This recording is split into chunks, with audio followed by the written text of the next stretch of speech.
Die rooi tapuit is uitgerol vir die premier van Vader. Die rolprent deur die bekende Sewende Laan akteur Zayn Mias vertel die verhaal van 'n pa se stryd op die Kaapse vlakte. Mias vertolk die rol van 'n pa wat sy kinders probeer beskerm teen misdadige bendebedrywighede na sy vrou se dood. Vir Mias, wat selfs sy motor moes verkoop om die vervulling te help befonds, was die projek baie spesiaal. Ons boodskap hoofsaaklik in die Fatherhood Foundation is vir manne om hulle plekke weer in te neem in die familie in. Want dis hoe ons hierdie land gaan red.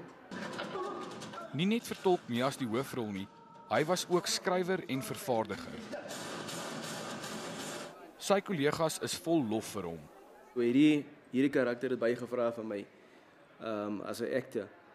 En om te werk saam met Zayn Mias was verskriklik. Het was overwhelming. Hy het sy beste gedoen as 'n akteur om vir my te help hoe wat hy moet. En baie supportive as well. Ons wil mans bereik en hulle weer attent maak op die feit dat hulle 'n verantwoordelikheid het teenoor hulle geliefdes, hulle families, maar ook teenoor hulle kinders. Om die boodskap uit te dra, word die rolprent eers by skole, kerke en gemeenskapsale vertoon, waarna dit in September uitgereik gaan word. Gerard Pretorius, E-nuus, Johannesburg.